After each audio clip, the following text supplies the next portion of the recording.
the big news of the day.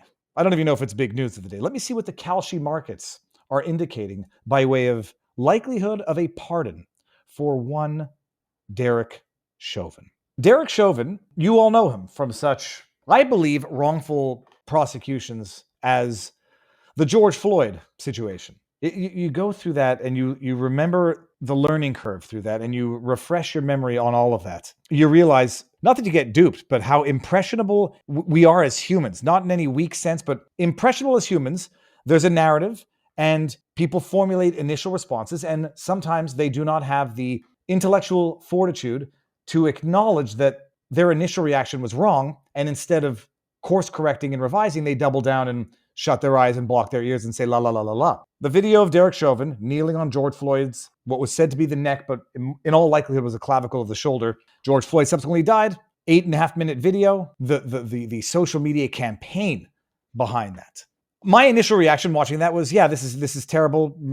Cops shouldn't treat people like this, and I don't think that I was on the page of murder, but my initial reaction was this is bad. I watched the entire trial, followed the trial closely, followed the autopsy. Nobody knew that George Floyd had, what was it, like 11 micrograms of whatever he had. 11 micrograms was the unit, where typically they say that 3 micrograms is enough for someone to OD on.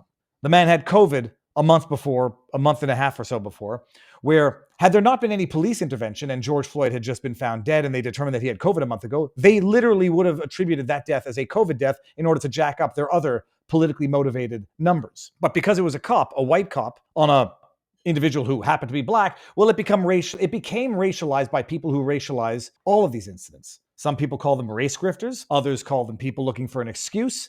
And not just the BLMs of the world. There were plenty of liberal white America looking to racialize every incident where the victim happens to be black and the perpetrator happens to be white. Flip it around. Nobody's so fast to do it anymore. Then you don't have the BLM saying, yeah, the Anthony Carmelo, Austin Metcalf was racially motivated. No, there they say it's just, why are you seeing race? It's racist to see race there, and it's racist not to see it in the Derek Chauvin case. Derek Chauvin was convicted. He's serving 22 years for federal crimes. He's serving 21 years for state crimes. And if anybody followed that trial, you would have known that it was not a constitutionally clean trial. Jake Lang is organizing, let me just make sure I'm not going to bring up any DMs here. Jake Lang is organizing something of a protest. Political prisoner Derek Chauvin official pardon protest is happening. I'll share this with everybody and you can attend if you're so inclined. Saturday, May 31st, 11 a.m. Central, outside Big Springs Federal Prison, Texas. MAGA bus to Big Springs, Texas to advocate for freedom for this political prisoner. I'll give everybody the link. You can, decide what you're doing on the weekend. His trial was not a constitutionally proper trial. Whether you think he's guilty, whether you think he's bad, awful man, it was not constitutionally proper. You cannot have jury intimidation and have it be a constitutionally legitimate trial. You cannot have expert witnesses or witnesses for the defense being intimidated. I forget the guy's name. It was one of the defense witnesses is a cop. There was a severed pig's head that was delivered to his front door of his former residence in terms of intimidation. You can't have a constitutionally legitimate trial when the president, Joe Biden, is out there adjudicating on the guilt of the individual. You might even think he's guilty. Even if you think he's guilty, you should still come to the conclusion that he did not have a constitutionally fair trial. And if that's the conclusion that you come to, you should reasonably come to the conclusion that in the ordinary run of things, as a matter of principle, a pardon is warranted because his rights to due process were violated. Period. Full stop. Anybody who says otherwise is either stupid or enjoys the intimidation that Chauvin witnesses experienced, the jury probably experienced. I'm fairly certain in this case as well, it's tough to piece them together anymore because it's the same thing throughout. I'm fairly certain that there was an activist jury member who lied specifically to get on the jury. I get mixed up because there was one who did the same thing in the Roger Stone trial. In Cryptus, sir. You are entirely correct. That particular juror was, what's his name? Brandon Mitchell. And he attended BLM protests and wore BLM gear. Yep, I remember. I got mixed up between him in the Derek Chauvin case and the jury floor woman in the Roger Stone case who said, I don't know anything about this. I have no political views, and was posting anti-Trump, anti-Roger Stone stuff on Facebook. It's like when I watched the movie Runaway Jury with John Cusack, I'm like, this movie is so freaking stupid. First of all, Rachel Weisz, she looks like my wife, so she's the only actress I can say is beautiful. And Meg Ryan back in the day. All right. You watch that movie, and like, this movie is so freaking stupid. There's no way they don't do their due diligence on the jury, and then they find out that this guy was a survivor of a shooting and that he snuck his way onto the trial. Yada yada. It's like you say, it's so stupid. In today's day and age, with all the tools at our fingertips, you have jury members sneaking in on these juries to be activist jury members, activist floor people, floor persons, floor woman, whatever the hell it is. The jury forewoman in Roger Stone's. This guy, remember, lied, got on the jury, and conviction. So even if you think he's guilty and you have an ounce of intellectual honesty, you have to say that this was constitutionally improper and can't redo it again. Pardon him. Whether or not Trump is going to do it for the political hell that it would raise is questionable. Now, Marjorie Taylor Greene put out a tweet that said, as I delay to find it, she puts out a tweet. And I like Marjorie Taylor Greene. I'm almost reluctant. I was reluctant to put the tweet out because someone's going to read it as me trying to like own Marjorie. She wrote, I strongly support Derek Chauvin being pardoned and released from prison. George Floyd died of a drug overdose. I believe that the evidence far more substantiates that he died of a drug overdose. But even if there's reasonable doubt, there's reasonable doubt. Can you imagine? Like, he's like, I disagree with it.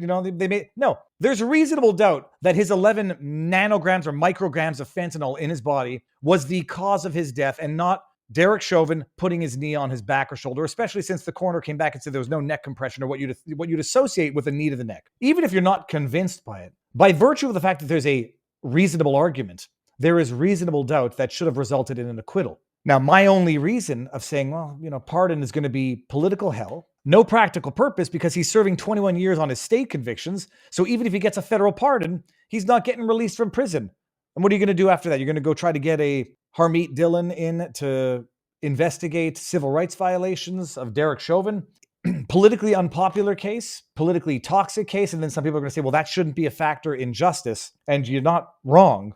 The only question is whether or not there's going to be a pardon. And the markets, I don't know, he was at like 35 cents. But that's only because there was discussion about it. There was a tweet from, I believe, I don't know if it was a tweet or an article, something to the effect that Tim Walz was notified that there might be riots or something, which was raising suspicions as to whether or not there was going to be a pardon of Derek Chauvin. On the one hand, as I talk out loud, there will be no practical benefits to a pardon, and therefore there should be no reason to riot even if they do pardon, because he's still going to rot in state prison for the next 21 and a half years, even if he gets a pardon at the federal level. Maybe it's the exact type of, call it a political distraction if that's what Trump is looking for, or the political fight to pick. You say, look, it's all right, we pardon him because this was bullcrap and everybody knew it was bullcrap. The trial was not fair. They should have changed venue. But as the judge said, what good is it going to do changing the venue? This guy's not getting a fair trial wherever he goes. You could send him to Timbuktu. Maybe Timbuktu would be okay. Shabugamu. You guys know that Timbuktu is an actual place on Earth? I don't know if anybody knows that. It's not just from a song. There's a place called Timbuktu. I believe I want to say somewhere in the mountains of Afghanistan. I don't know if it's that far away. And then there's the Canadian equivalent of Timbuktu is a place called Shabugamu, which is actually in Quebec. There would be nowhere in America where Derek Chauvin could possibly get a fair trial after the coverage, after the president's remarks, after everything. That being said, there might be places in America where there could have been a trial without overt active jury intimidation. So does he get a pardon? We'll find out.